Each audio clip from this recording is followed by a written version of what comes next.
Hello and welcome to The Reluctant Chef. My name is Bob. During these weeks between Thanksgiving and Christmas, people bring in all kinds of goodies and put them in the break room to share with their coworkers. I have 2 or 3 standby recipes that I do for this purpose, and what I'm going to make is my apricot squares. They are quick and easy to make. It requires a minimum number of ingredients, and they're all very basic ingredients. It's easy, and when they're done, they are delicious. People love them. They just get scarfed up just like that. People love them. So that's what we're going to do. So the first thing I need to do here is preheat the oven. The apricot squares are going to bake at 375 degrees Fahrenheit. Now, as I always do in the Reluctant Chef kitchen, I've done my mise en place. I'm going to need some all-purpose flour. I'm going to need a little bit of salt. Now, you may have noticed it says kosher salt on it, but any old salt will do. We're going to need a medium-sized mixing bowl. I'm going to need some baking powder. I'm going to need a cup of light brown sugar. You could use dark brown if you want to. The apricot squares that I'm going to make are really plenty rich, and the dark brown sugar makes them, to my taste, actually a little too rich. So I'm going to use light brown sugar. I'm also going to use a cup and a half of quick rolled oats. Now, I don't want old-fashioned oats and I don't want instant oats because both of those will cook differently and it won't turn out right. What I need is the 1-minute quick oats. I need 3/4 cups of butter. You can use margarine if you want to. And then I'm also going to need 3/4 cups of apricot preserves. And this jar is 18 ounces, so I used a little more than half the jar, and that gives me about 10 ounces of the apricot preserve. I have my tools that I'm going to need along the way here, and I'll explain those as we move along. And then, of course, I'm going to need an oven-proof pan to bake the apricot squares in. It's an 11 by 7 inch pan, which is just the right size. Now, the first thing we need to do is to measure out the dry ingredients.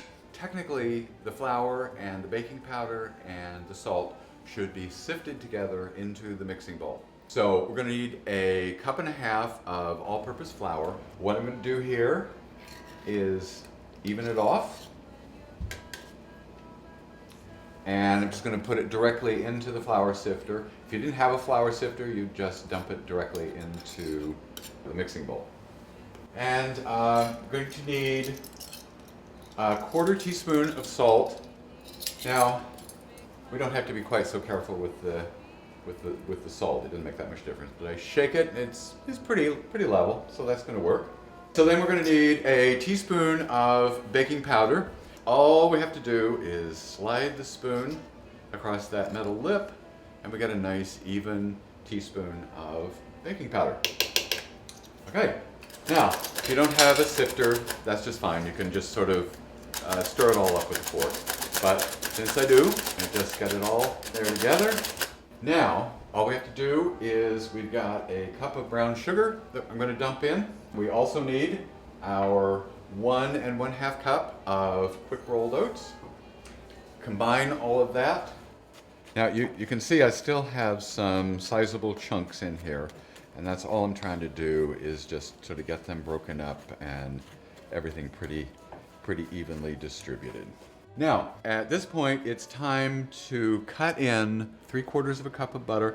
And what I did was, as soon as I took it out of the refrigerator while it was still cold and firm, is I just took a knife and cut it up into basically little cubes, because it's going to make this step a whole lot easier. Because what we're going to do is just slide it in, take a couple of table knives, and as though, you know, cutting up a steak or a stack of pancakes or something, just slice through it. And it's going to take a minute to do, because what I'm doing is breaking up the butter into very small pieces and starting to blend the butter with these other ingredients. Now, to be perfectly realistic, that's about as far as I'm going to get it with the knives. The best approach is actually to dig in with my fingers and finish breaking up the butter. What I'm doing is kind of squeezing the butter into that mixture of flour and oats and brown sugar. And I don't want pieces much bigger than, maybe no bigger than a grape. Next step is I'm actually going to scoop up about 2/3 of this, put it in the baking dish. Yeah, again, we're not after precision here. Yeah, that's about 2/3, okay? And then I'm going to pat it down, and I want to pat it pretty firmly because when I start spreading the apricot preserves over it, it does kind of tend to lift it up if it's not firmly pressed in place. Now, the thing about these preserves is it's almost entirely apricots, and it's very thick, which is good, but that does make it a little difficult to spread it out and get a nice even layer on top of the bed that we've laid here. So what I'm going to do is I'm actually going to put it in the microwave oven for about 15 seconds, which is just long enough to warm it ever so slightly, and then it's soupier, thinner, runnier.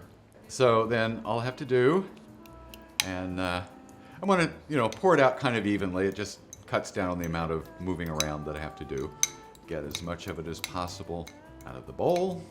And then all I need to do is just kind of spread it around. Again, we're not after perfection, we're after good enough.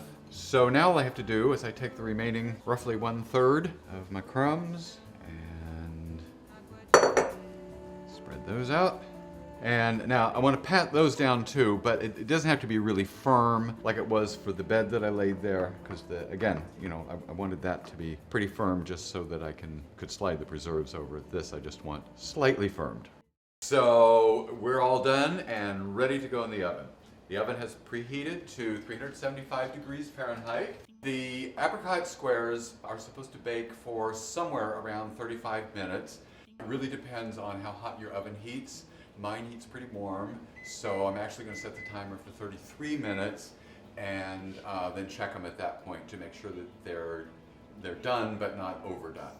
But I want it to look sort of nice and toasty brown around the perimeter, but not any browner than toasty brown.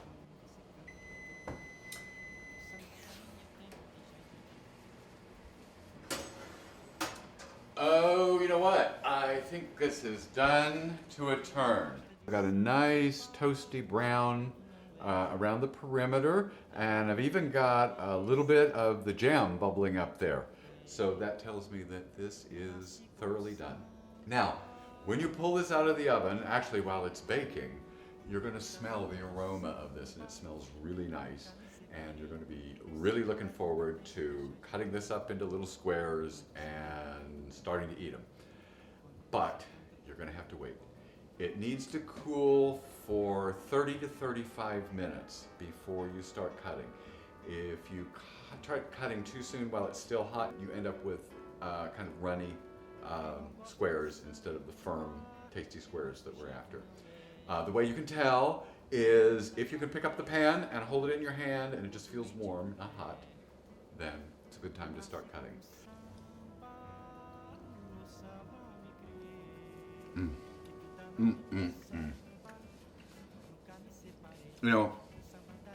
That is just scrumptious. It's chewy, a little sweet, but not over sweet, and you get the full flavor of the fruit in there. It's wonderful, and folks are going to enjoy them. Anyway, with that, I leave you with my best wishes.